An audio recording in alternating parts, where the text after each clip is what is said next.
Hello दोस्तों, नमस्ते। Walk with market में आपका स्वागत हूं। मैं हूं नरेंद्र शर्मा।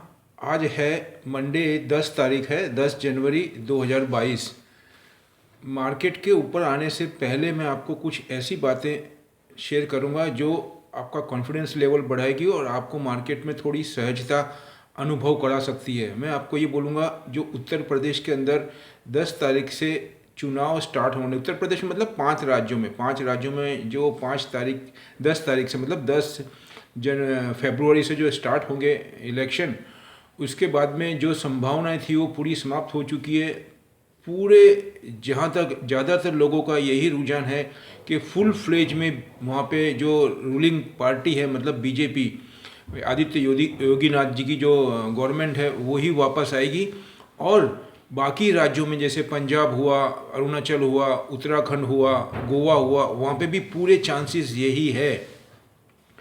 अब उसके बाद में मैं आपको आज के बारे के अंदर बताना चाहूँगा। दूसरा कल एक बहुत गुड न्यूज़ है। ये हम सभी के लिए एक एंटीसिपेटेड और बहुत गर्व की बात है कि 26 दिसंबर को बाल दिवस के रूप में मनाया जाएगा।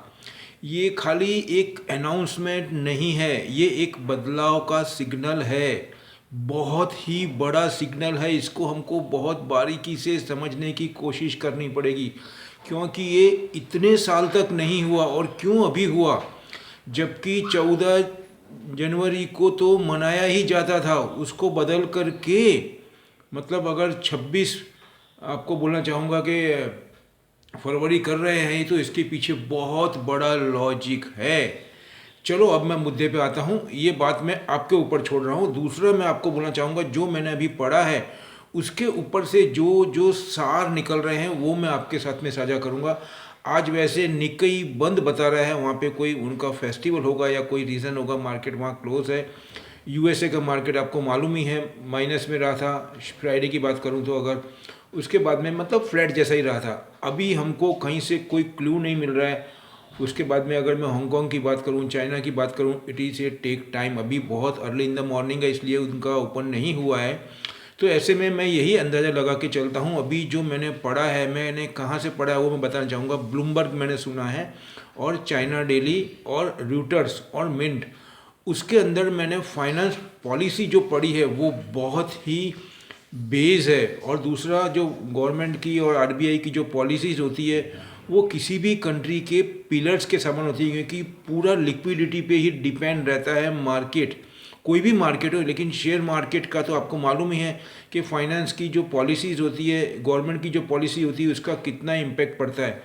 और ये पॉलिसी तो चाइना की है, ये पॉलिसी तो यूएसए की फेडरल की है, तो वो तो पूरे विश्व को इफ़ेक्ट करेगी और हमको तो खास करेगी, क्योंकि इंडिया में और चाइना में एफआईआई, फॉरेन इंस्टीट्यूशनल इन्वेस्टरों का पैसा काफ़ी लगा हुआ है।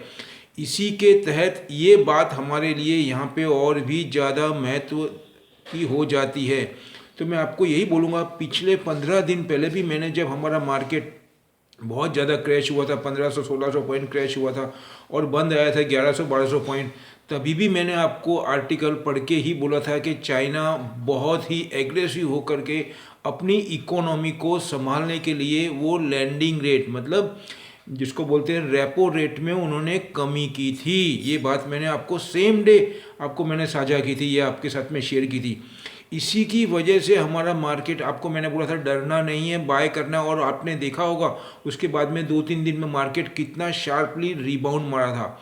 और उसके बाद से आप अभी तक भी देखेंगे तो मार्केट 1-2 जर्क के अलावा आफ्टर ऑल मार्केट पॉजिटिव ही है। और रही बात इंडेक्स की, वो हमको समझने नहीं देगी एफआईआई, क्योंकि वो कितनी चीज़ों में जिसमें उसको बहुत अच्छा रिटर्न मिल रहा है, प्रॉफिट मिल रहा है, उसमें वो प्रॉफिट लेते हैं। और जो नए नए सेक्टर होते हैं, नए नए अच्छी कंपनी होती है जो उन्होंने फाइंड आउट की होती है, उसमें वो इन्वेस्टमेंट करते हैं। मतलब वो एक बैलेंस करते हुए चलते हैं, जिससे कि एक कॉमन आदमी को वो ख्याल नहीं आए। ये बात अलग है कि बहुत से लोग बारीकी से पढ़ करके समझ सकते हैं, बहुत समझने की क्लू भी मिलती है हमको। अब मैं आता हूँ आज का जो मैंने पढ़ा है, मैं आपको ये बोलूँगा, जो पीबीओसी, पीबीओसी का मतलब है public bank of China. Public bank of China जो है, उनकी पॉलिसी ये बता रही है आज कि अभी बुधवार को, मतलब पिछले बुधवार को फेड की मीटिंग हुई थी। वहाँ पे जेरोमी पॉवेल और जॉय बाइडन के सेक्रेटरी मिस एलन, उनके डिस्कशन से, और एक यूएसए की आदत है, यूएसए की एक पॉलिसी है कि अपनी पॉलिसी को वो टाइम टू टाइम एक हिंट देता है। हर वीक में 15 दिन में, 12 दिन में, 15 दिन में उनकी एक मीटिंग होती है और वो एक हिंट देते हैं कि हम क्या करने वाले हैं। अगर मैं आपको फेड की बात करूं तो पिछले एक साल से वो कितनी दफ़े गाइडलाइन दे चुके हैं। उससे होता क्या है कि जो सडनली मैसेज आता है उसकी जगह पे हमको धीरे धीरे धीरे धीरे अगर हमको मैसेज मिलता है तो उसका इम्पैक्ट कम हो जाता है या उसका इम्पैक्ट कम आता है। जैसे एग्जांपल दे रहा हूँ, अगर किसी आदमी को बहुत गंभीर बीमारी है, डॉक्टर ये समझ रहा है, तो हमारे यहाँ पे ज़्यादातर ऐसा होता है कि उसको सीधा बता दिया जाता है। उससे उसके माइंड के ऊपर बहुत गहरा असर पड़ता है और वो जल्दी से रिकवर नहीं हो सकता है। क्यों? क्योंकि उसको बहुत ज़्यादा आघात लगता है या बहुत शॉक लगता है ऑन दैट बेस। लेकिन यूएसए की बहुत पहले से पॉलिसी है कि वो उस सिचुएशन को संभालते हुए धीरे धीरे धीरे धीरे उसकी जो इंटरनल बॉडी है, मेंटल बॉडी है, उसको पुशअप करते हैं, उसको बिल्डअप करते हैं और उसको ये ऐसी परिस्थिति को सहन करने की अंदरूनी शक्ति देते हैं जिससे कि वो बीमारी या जो भी नेगेटिव पॉइंट है वो उसके ऊपर ज़्यादा हावी नहीं हो। ये हमको एक सीखने जैसा पॉइंट है, मैं इतना ही बोलूँगा। तो वहाँ की जो फेडरल गवर्नमेंट है उन्होंने बुधवार को मीटिंग में ये बोला था कि जो इंटरेस्ट रेट है, जो एसेट्स एलोकेशन बाय कर रहे हैं उसमें तो वो कटौती करेंगे ही, लेकिन इंटरेस्ट रेट में भी जो अनुमान लगाया था उन्होंने और जो अनुमान आपको बताया था पिछले मतलब मीटिंगों में, वो अनाउंसमेंट के अलावा वो उससे भी तेज गति से इंटरेस्ट बढ़ाएंगे, ऐसा बोल रहे हैं। ऐसा ही उन्होंने एसेट्स एलोकेशन में भी बोला था, कई बार बोला था। तो मैं आपको यहाँ पे थोड़ा क्लियर करना चाहूँगा, जैसे जैसे यूएसए की पॉलिसी मैं समझ रहा हूँ इतने टाइम से, तो उसके अंदर जेरोमी पॉवेल और एलन जो वहाँ के फेडरल गवर्नर और अपने सेक्रेटरी है यूएसए गवर्नमेंट के, वो दोनों को मैं जितना समझ रहा हूँ मुझे ऐसा लगता है ओमिट की वजह से, जो ओमिक्रॉन अभी नया वेरिएंट आया उसकी वजह से वहाँ पे बहुत ज़्यादा फैल रहा है और वहाँ पे उनके ऊपर इन्फ्लेशन को लेकर के भी प्रेशर है गवर्नमेंट पे। लेकिन जहाँ तक मैं समझ रहा हूँ वो अपनी इकोनॉमी को डीरेल नहीं होने देंगे।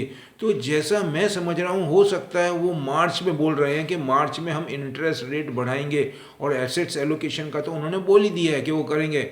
लेकिन मुझे ऐसा लगता है इसमें थोड़ा डिले हो सकता है और अगर डिले नहीं हुआ सपोज, तो उसका जो परसेंटेज है वो बिल्कुल माइनर होगा, मतलब उसका इम्पैक्ट नहीं आने जैसा ही होगा। कहने का मतलब है उसका इम्पैक्ट हर आदमी या हर कंट्री जहाँ जहाँ पैसा लगा है या वहाँ के जो फंड है वो एब्जॉर्ब कर लेंगे, या उन्होंने अपनी प्लानिंग कर ली है। ये बात 10 दिन 5 दिन पहले की थी एलोकेशन की, और फेड की बुधवार की, उसके बाद में उनको गुरुवार शुक्रवार भी मिला है 2 दिन, और उसके तहत ही मैं बोलता हूँ जो मार्केट में उन्होंने प्रॉफिट लिया है वो उसका ही इफेक्ट हो सकता है, ऐसा मैं मान के चल रहा हूँ। अब मैं आता हूँ चाइना पे, और ये बात को भली भांति चाइना भी समझ रही है। चाइना मतलब पीबीओसी, चाइना की जो पीपल्स बैंक ऑफ चाइना है वो भी समझ रही है।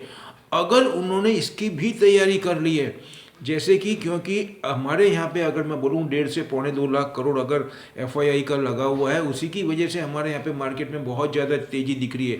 लेकिन अगर मैं चाइना की बात कहूँ तो वहाँ तो 15-20 लाख से भी ज़्यादा लगा हुआ है, कहने का मतलब ऐसा है। और उसके अलावा और भी बहुत से फंड है, गल्फ के फंड है, उनका भी बहुत पैसा लगा हुआ है। तो मैं ये बातों को देखते हुए यही बोल रहा हूँ, तो चाइना को भी ये बात की चिंता है कि अगर फेड ने ऐसा कर दिया तो उनके वहाँ से भी पैसा निकलेगा, ऐसा नहीं है इंडिया से ही निकलेगा। और दिसंबर का महीना तो निकल चुका है, जो हमारा उनका फेस्टिवल का महीना। अब उनको संभालना है बैंक पॉलिसी को, उनकी जो फेडरल की बैंक है उनको संभालना है।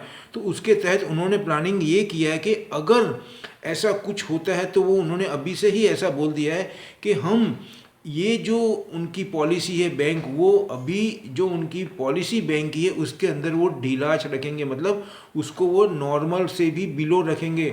मतलब ज़रूरत पड़ने पर वो और भी रेट घटा सकते हैं। ये चाइना की बात कर रहा हूँ मैं आपको। कहने का मतलब है ये सब सिग्नल यही दे रहे हैं कि they don't want to lose our economy on grip. उनकी जो इकोनॉमी पे ग्रिप है उसको वो किसी भी हालत में नीचे नहीं जाने देना चाहते हैं। और एक आर्टिकल और भी बहुत अच्छा है वहाँ पे, जो कि रियल एस्टेट की बात कर रहा हूँ मैं। रियल एस्टेट के अंदर वहाँ पे बहुत अच्छा रिबाउंड आया है, नॉर्मल सी आई है, लोगों का रुझान बढ़ा है हाउसिंग के अंदर, कॉमर्शियल के अंदर। ये भी एक गुड साइन है। उससे होगा क्या, एक तरफ उनका रुझान बढ़ रहा है, यहाँ पे लैंडिंग रेट कम होगा, तो उसमें और पुशअप मिलेगा रियल एस्टेट के अंदर, और वो हमारे यहाँ पे भी इफ़ेक्ट करेगा माय डियर। तो मैं यही बोलता हूँ कि वहाँ की गवर्नमेंट ने जो अपने आप को संभालने के लिए जो डिसीजन लिए फाइनेंस को देखते हुए, तो मैं ये मान के चलता हूँ कि यूएसए का फेड का अगर जो भी डिसीजन रहता है उसका बहुत ज़्यादा इम्पैक्ट नहीं आएगा। इसलिए अभी मैं आता हूँ इंडिया के ऊपर, तो उसका कंक्लूज़न क्या बन रहा है। कंक्लूज़न उसका यही बन रहा है कि इंडिया के अंदर भी जो हमारे रिजर्व बैंक के गवर्नर मिस्टर शक्तिकांत दास और उनकी 5 जन की टीम, वो कतई ये नहीं सोचेगी कि हम भी इंटरेस्ट रेट बढ़ाएं, क्योंकि इंडिया में भी प्रायोरिटी अब की गवर्नमेंट की इकोनॉमी है। रही बात इन्फ्लेशन की, वो अभी भी जो आरबीआई की गाइडलाइन है 6% की, उसके बिलो ही है। और रही बात कुछ चीज़ों की, उसके अंदर गवर्नमेंट इलेक्शन के पॉइंट ऑफ व्यू से कुछ अनाउंस करेगी, जैसे पेट्रोल के अंदर है, आपको मैं बोलूँगा एलपीजी सिलेंडर के अंदर उन्होंने कॉमर्शियल में पिछले 5 दिन में 7 दिन में 100 रुपये घटाए। उसके बाद में कंज्यूमर के अंदर जो है उनके अंदर भी 100 रुपये घटाने की बात करी है। पेट्रोल डीजल के भाव भी और घटेंगे। मतलब जब तक 10 फरवरी आएगी तब तक ऐसे बहुत से डिसीजन आएंगे जो और भी हमको पुशअप करेंगे और इकोनॉमी को पुशअप करेंगे, क्योंकि ये इलेक्शन का टाइम है यहाँ पे, इसीलिए मैं बोल रहा हूँ। तो उसके तहत मैं आपको यही बोलना चाहता हूँ, ये सिग्नल हमको यही दे रहे हैं कि हमारा मार्केट अगर वो प्रॉफिट टेकिंग करते हैं तो वहाँ से रिबाउंड मारेगा, वहाँ से अप आएगा। मतलब हमारा मार्केट आज मैं ऐसा मान के चलता हूँ कि 100 खुलेगा, 25-50 पॉइंट, 70-80 पॉइंट, या तो वो 100 पॉइंट ऊपर खोलेंगे तो उसमें वो प्रॉफिट टेकिंग आएगी। अगर 150-200 पॉइंट खुलने की बात आई तो ज़बरदस्त प्रॉफिट टेकिंग आएगी शार्पली, वही चांस होगा बाय करने का। अगर सुबह गैप में खोलते हैं तो मेरे हिसाब से हमको वेट एंड वॉच करना है और समझना है, क्योंकि माहौल ऐसा ही है। टीसीएस के अंदर गुड न्यूज़ आया हुआ है, उसके तहत टीसीएस अभी जो कि उसका वेटेज बहुत ज़्यादा है, वो बायबैक के ऊपर थिंक कर रहे हैं। अब ये मैसेज बहुत बड़ा है हमारी इकोनॉमी के, ये मैसेज ही हमारे मार्केट को गैप में खोल देगा, इतना मैं बोलना चाहता हूँ। दूसरा, और भी बैंक जो रिलायंस ने अभी फॉरेन से जो पैसे कलेक्ट किए हैं वो भी बहुत बड़ा अमाउंट है। मतलब अगर रिलायंस को भी 10-20 रुपये ऊपर खोला और टीसीएस को भी ऊपर खोला तो हमारा 300 पॉइंट भी ऊपर खोल सकते हैं। ये एक प्रोबेबिलिटी है, संभावना है। लेकिन ऐसे माहौल में वो ये 2-3 जो इंडेक्स बेस्ड कंपनियां हैं, जैसे एचयूएल हो गया, आईटीसी हो गया, टीसीएस हो गया, रिलायंस हो गया, भारतीय एयरटेल हो गया, मारुति हो गया, ये जो गिनी चुनी 4-5 कंपनियां हैं उसको ये ऊपर करके हमको इंडेक्स ऊपर बता देंगे। लेकिन बाकी की जो कंपनी है उसमें अगर हमने सोचे समझे बाइंग करने गए तो उसमें ये प्रॉफिट टेकिंग कर लेंगे हमको। तो मैं यही बोलता हूँ अभी ये माहौल के अंदर हमको कौन कौन सी कंपनी में ध्यान देना है, सिलेक्टेड सेक्टर और सिलेक्टेड कंपनी में ही ध्यान देना है। बाकी को हमको समझना है खाली उनकी रणनीति के लिए। और जो मैंने आपको 5 बताई चीज़ें उनको ऊपर भी नज़र रखना, क्योंकि अगर वो ऊपर खोली और उनको अगर नीचे लाने लगेंगे तो उनकी जो सिलेक्टेड सेक्टर और शेयर है उसमें वो नीचे से बाइंग चालू करेंगे। अंडरस्टैंड, इसी से just like a scale balancing, जो तराजू का बैलेंसिंग होता है सेम वो वैसे ही मैनेज करते हैं मार्केट को। मैं आपको क्लियर कट बता रहा हूँ, आप समझने की कोशिश करना है। इसी तरीके से वो उठाते हैं और नीचे लेकर के आते हैं। जब उनको प्रॉफिट टेकिंग करते हैं इंडेक्स बेस के अंदर तो मार्केट नीचे आता है, और जो अच्छी चीज़ होती है सिलेक्टेड उसमें वो बाइंग करके वापस से इंडेक्स को लेवलिंग मेंटेन करते हैं। इस तरीके से दिखाते हैं इंडेक्स। और ज़्यादातर लोग और मीडिया पूरा इंडेक्स को और फिगर को देख के ही बात करते हैं पूरी दुनिया में, लेकिन गेम उनका चलता ही रहता है। इस बात को समझने की कोशिश करना, मैं ये बोलता हूँ। तो अब मेरा पॉइंट ये आ रहा है, आपको मन में सवाल उठ रहा होगा कि कौन से सेक्टर ऐसे हैं और कौन से शेयर हैं जिसमें वो बाइंग कर सकते हैं। Yes, you are right my dear, you are right path on thinking.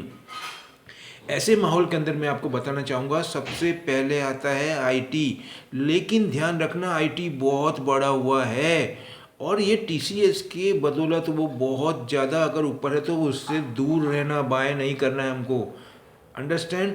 उसके अलावा हमको और दूसरे सेक्टर में बताना चाहूँगा आपको, रेलवे के सेक्टर, उसके अंदर बहुत मॉडिफिकेशन है। चाइना के अंदर भी 2-3 रूट नए चालू हुए हैं, उसको देखते हुए। और इंडिया के अंदर आपको मैं बोलूँगा मिस्टर अश्विनी कुमार जो रेलवे मिनिस्टर है, उनका भी कल जो बाल दिवस का जो नया डेट है उसके अंदर उन्होंने ट्वीट किया है। आप सोचिए, एक रेलवे मिनिस्टर ने ये मैसेज के ऊपर उत्तर प्रदेश ट्वीट करता है, उत्तर प्रदेश के लोग को खुशी होती बात है, लेकिन रेलवे मिनिस्टर भी बोलता है। मतलब कितना ज़्यादा इन्वॉल्वमेंट है उनका, और उनका ये थॉट बता रहा है, उनका एक नेचर शो कर रहा है। तो कहने का मतलब रेलवे में तो उन्होंने बोला ही है कि पूरा एल्यूमिनियम के ऊपर होगा। दूसरा, चिप का भी मैसेज आया है कि इंडिया के अंदर चिप बहुत लेटेस्ट मॉडिफाई कर ली गई है। तो ये सब बहुत पॉजिटिव है। ये हम सोच रहे हैं, समझ रहे हैं, खाली देखने और पढ़ने की चीज़ नहीं है। इसका इम्पैक्ट जो विश्व के बड़े बड़े बिजनेसमैन हैं उनके ऊपर जा रहा है, और वही बड़ा पैसा लगाएंगे और वही मार्केट को ऊपर ले जाएंगे। ये मेन पॉइंट है मेरा। तो मैं आपको ये बताना चाहता हूँ, इसके अंदर रेलवे के अंदर आपको मैं बोलूँगा एस्कॉर्ट, सीमेंस, राइट स्लो चलता है, लॉन्ग टर्म के लिए ही लेना, 6 महीने का मिनिमम पीरियड, RITES। दूसरा, BEML, भेल, ये सभी इफेक्ट करते हैं पावर के अंदर। और दूसरा मैं बोलना चाहूँगा आपको, क्यूमिंस ऑटोमोबाइल्स के अंदर बहुत पॉजिटिव है। भारत फोर्ज बहुत पॉजिटिव है ऑटोमोबाइल्स के अंदर। स्क्रैप पॉलिसी को ध्यान में रखना, इलेक्ट्रिक व्हीकल पॉलिसी को बात ध्यान में रखना, और AI के तहत मैंने आपको IT बोल ही दी है, लेकिन IT बढ़ा हुआ है, नीचे आए तो ही लेना है। उसके अलावा रियल एस्टेट आपको बता रहा हूँ, DLF, गोदरेज प्रॉपर्टी, और भी आप प्रॉपर्टी के देख सकते हैं। अभी मुझे 2 ध्यान में। दूसरा, गैसेस की कंपनी, जो कि मैंने आपको कल के वीडियो में बताया है, यूरोप में गैस का कंजम्पशन बहुत बढ़ गया है। उधर लद्दाख में बहुत स्नोफॉल हुआ है, पूरे अफगानिस्तान में स्नोफॉल हुआ है, पाकिस्तान में स्नोफॉल हुआ है, हैवी स्नोफॉल पूरे यूरोप में है, USA में है, उसकी वजह से। और ये जल्दी नहीं जाएगा। हमारे यहाँ पे ठंडी कम हो जाएगी कोल्ड सीजन जनवरी के बाद में, 14 जनवरी के बाद में, लेकिन वहाँ तो ये फरवरी मार्च तक चलता है। जम्मू कश्मीर की भी बात करूँ तो वहाँ तो इतना चलेगा। तो उसके तहत गैस की और भी डिमांड रहने वाली है। तो उसके अंदर आपको गेल आ गया, IGL आ गया, और Adani green, Adani total gas जिसको आप बोल रहे हैं, अदानी एंटरप्राइज में बोलूँगा आपको। उसके बाद में मैंने आपको सर्विस बताया था, कौन सा, ट्रांसपोर्ट की, उसमें बहुत मॉडिफिकेशन हो रहा है। और एक आर्टिकल पढ़ा है कि ट्रांसपोर्टेशन के अंदर AI बहुत ड्रामेटिकल चेंज लाने वाला है। अभी मैंने पूरा नहीं पढ़ा, लेकिन ये टाइटल था उसका कि AI artificial intelligence will dramatical change in transportation. ये एक पढ़ने जैसा विषय है, तो उसको मैं पढ़ना बाकी है, काफ़ी लंबा है वो, लेकिन मैंने हेडलाइन पढ़े हैं। उसके तहत मैं बोलूँगा आपको। और वैसे भी आपको मैंने बताया ही था 4-5 दिन पहले कि ट्रांसपोर्टेशन के अंदर बहुत ज़्यादा बूम बता रहे हैं, क्योंकि इकोनॉमी रिवाइव होने के चांसेस है पूरे। और ओमिक्रॉन का जो इफेक्ट था वो धीरे धीरे स्लो हो रहा है, उसकी तहत इकोनॉमी वापस से पुशअप करेगी। थोड़ा माहौल है अभी इंडिया में, चांसेस हैं अभी पूरा फुल, लेकिन उसको कंट्रोल करने की जो सिस्टम है उसके ऊपर गवर्नमेंट बहुत एग्रेसिव होकर के काम कर रही सब। तो वो अपना वो इम्पैक्ट नहीं दे सकेगा। उसके तहत सर्विस सेक्टर को देखते हुए मैं आपको स्नोमैन लॉजिस्टिक बोलूँगा, वो भी स्लो चलता है लॉन्ग टाइम के लिए, 1 साल 1.5 साल का ओरिजेंटल लेकर के करें स्नोमैन में। उसके अलावा TCI, transport corporation of India, वियर लॉजिस्टिक, अल कार्गो, कॉन्कर, ये भी ध्यान रखना है, इसमें तो बाय कर सकते हैं आप। उसके बाद में SRF, Tata chemical, without fail buy कर सकते हैं आप, कोई डाउट नहीं उसके अंदर। सीमेंस, उसके बाद में ट्यूब इन्वेस्टमेंट, लिंडे इंडिया, इसको लेकर के।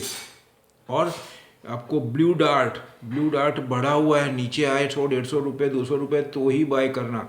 तो अभी मैं आपको इतनी चीज़ बता रहा हूँ। दूसरा, मैंने आपको कल 2-3 आइटम और बताई थी जिसका स्पेशल वीडियो बनाया मैंने, बहुत ही पॉजिटिव है। टाटा स्टील, हिंडाल्को और HDFC लिमिटेड, ये भी ध्यान रखना, लेकिन इसमें भी लॉन्ग टर्म ओरिजेंटली मान के चलना। और दूसरा, मैंने आपको एक और कल पढ़ा था, JSPL, जिंदाल स्टील पावर, उसके अंदर कोई USA की टीम ने विजिट करी है, उसके बाद में ही ये चीज़ बताई है कि उसके अंदर बहुत पॉजिटिवनेस है और वो स्पेशलिटी स्टील बना रही है। उसके तहत बहुत ज़्यादा गुंजाइश है, उसमें भी स्लो चलता है, तो लॉन्ग टाइम के हिसाब से चलना। जिंदाल स्टील भी बाय कर सकते हैं आप। ये सभी मैं आपको बता रहा हूँ। और एल्यूमिनियम के अंदर तो बहुत मॉडिफिकेशन हो रहा है। तो पूरे कोचिज़ की अगर मैं बात करूँ, रेलवे की बात करूँ और इंडस्ट्री की बात करूँ, तो आप सोचिए हिंडाल्को कहाँ जाएगा। नाल्को कहाँ जाएगा, NALCO, नाल्को 107 रुपये है। ये मैं आपको 93 94 से बोलते आ रहा हूँ नाल्को, और मैंने यहाँ पे बहुत लोगों को दिलाए भी हैं, उनको 93 में, 94 में, 95 में बहुत लोगों ने लिए, और बार बार मेरे को उनके कमेंट आते हैं, इसमें देखा भी होगा आपने, मैंने कमेंट का रिप्लाई भी दिया है। मैंने उनको बोला होल्ड करो, बेचना नहीं है अभी। आप देखो ये 20-25 रुपये आराम से हो जाएगा 2-3 महीने में। अगर बजट ने सपोर्ट कर दिया तो ये इजीली 20 रुपये 25 रुपये तो हो जाएगा, मैं ऐसा मान के चलता हूँ। लेकिन हम फिर भी कंजर्वेटिव होकर के 2-2.5 महीने मान के चल रहे हैं, और अगर बीच में प्रॉफिट मिलता है अच्छा तो आप निकल सकते हैं। तो यही बोलूँगा मैं आपको, फिलहाल इतना ही रखता हूँ। ये मेरी अपनी स्टडी है, अपना एनालाइज है। आप अपना डिसीजन अपने एक्सपर्ट के इंस्ट्रक्शन से और सलाह सूचन से लें। और जो पुराने हैं व्यूअर्स मेरे, उनको रिक्वेस्ट करूंगा, अगर आपको बेनिफिट हो रहा है और अच्छा लग रहा है तो प्लीज़ आप मेरे वीडियो को शेयर करें और अपने मित्रों तक और अपने ग्रुप पे भी पहुंचाएं, जिससे कि आपका भी सहकार हो, मेरा भी सहकार हो, और उनको भी फ़ायदा हो। हम सब एक ही है, इंडियंस है, we are all are Indians on that base. दूसरा, जो फर्स्ट टाइम मेरा चैनल ओपन कर रहे हैं और आए हैं मेरे चैनल पे, उनको रिक्वेस्ट करूंगा, आपने वीडियो देखा है और अच्छा लगा है मेरा थॉट आपको, तो जाने से पहले सब्सक्राइब करना ना भूलें और बेल आइकन भी प्रेस करें, जिससे कि मैं डेली वीडियो बना करके अपलोड करता हूँ, जिसकी वजह से हम और आप मिलकर के मैक्सिमम बेनिफिट ले सके मार्केट को, और मार्केट की बारीकियों को मतलब उनके तह तक जाने की कोशिश करते हैं, पूरे इंडिया के बाहर के और जो भी रिलेटेड मैटर है उसको समझते हुए, जिससे कि हमको उसके मार्केट को समझने में और सहजता हो और सरलता हो। लास्ट में ये बोलूँगा, ओमिक्रॉन का ध्यान रखना। जय हिंद।